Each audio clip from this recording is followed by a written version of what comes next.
আসসালামু আলাইকুম, কেমন আছেন সবাই? আশা করছি সবাই ভালো আছেন। আমি আল্লাহর রহমতে অনেক ভালো আছি।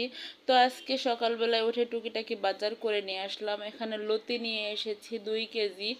প্রথমে এক জায়গা থেকেই কেনা হয়েছিল, পরে আরেকটা জায়গায় ভালো লাগলো তাই কিনলাম। নিয়ে এসেছি পাঙ্গাস মাছ। আর আজকে নিয়ে এসেছি হচ্ছে কচু।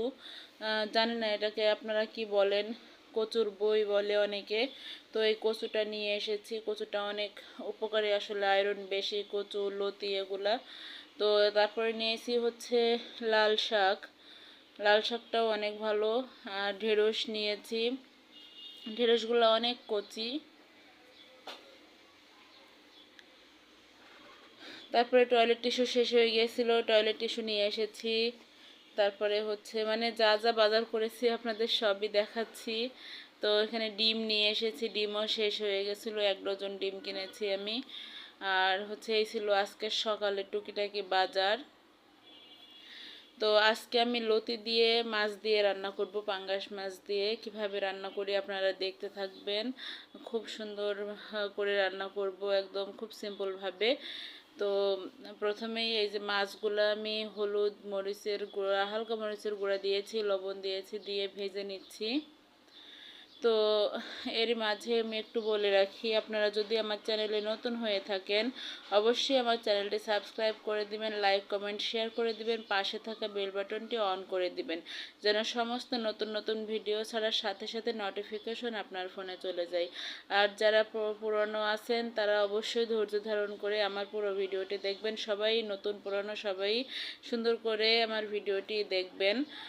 আর আমি কিভাবে রান্নাবান্না করি আর কমেন্টে জানাবেন যে কেমন হয়েছে রান্নাগুলো। তো আমি তেলের মধ্যে মরিচ পেঁয়াজ ভেজে নিয়েছি, এর মধ্যে সমস্ত মশলা দিয়ে দিয়েছি, মরিচের গুঁড়া, হলুদের গুঁড়া, জিরা বাটা, রসুন বাটা দিয়ে আমি এখন লতিগুলো সুন্দর করে কষায় নেব। লতি কুটা আমার কাছে খুবই কষ্ট, 1 কেজি লতি করতে আমার 2-3 ঘন্টা লেগে যায়। আপনারা কমেন্টে আমাকে জানাবেন খুব সহজে কিভাবে লতি কোটা যায়, কারণ লতি কোটা আমার কাছে খুবই কষ্টকর হয়ে যায়। অনেক কষ্ট হয় আমার করতে। আমি পারি না অত তাড়াতাড়ি। তো আপনাদের যদি জানা থাকে অবশ্যই আপনারা আমাকে কমেন্টে জানাবেন যে কিভাবে লতি কাটলে তাড়াতাড়ি কাটা যায়। তো আমি সুন্দর করে মশলার সাথে লতিগুলো কষায় নিচ্ছি। তো 2 দিন আমি ভিডিও আপলোড করতে পারিনি, আসলে আমি অনেক অসুস্থ ছিলাম, এখনও অসুস্থ আছি, জ্বর ঠান্ডা কাশি, শরীরটা কেমন খারাপ লাগছে। আর আমার হিমোগ্লোবিন অনেক কম রক্তের, এই কারণে আমি অনেক অসুস্থ হয়ে গেছিলাম। তো হচ্ছে এই জন্যে আজকে আয়রনযুক্ত খাবারগুলো আমি কিনে নিয়ে এসেছি, লতি, কচু, তারপরে লাল শাক, এগুলো সবই আসলে আয়রনযুক্ত খাবার। এগুলো খেলে নাকি রক্তের হিমোগ্লোবিন বেড়ে যায়। ডাক্তারের হেমাটোলজিস্ট আমি দেখাইছি, উনি বলেছেন এগুলো খেতে, তাই এগুলো কিনে নিয়ে এসেছি। তো লতিগুলো আমার ফুটে গেছে, এর মধ্যে আমি মাছগুলো দিয়ে দিচ্ছি।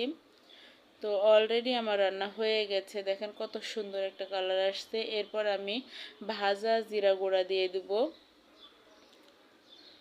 ভাজা জিরা গুঁড়া দিয়ে আমি নামিয়ে নেব। তো এতক্ষণ ধৈর্য ধারণ করে আমার পাশে থাকার জন্য আপনাদের অনেক অনেক ধন্যবাদ।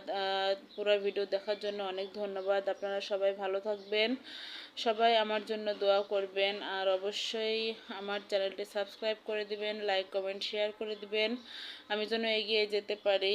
আর আজকের রান্নাটি কেমন হলো কমেন্টে আপনারা আমাকে অবশ্যই জানাবেন। আমি খুব সিম্পলভাবে রান্না করি, খুব কম মশলায়। সবাই ভালো থাকবেন, ধন্যবাদ সবাইকে। আসসালামু আলাইকুম।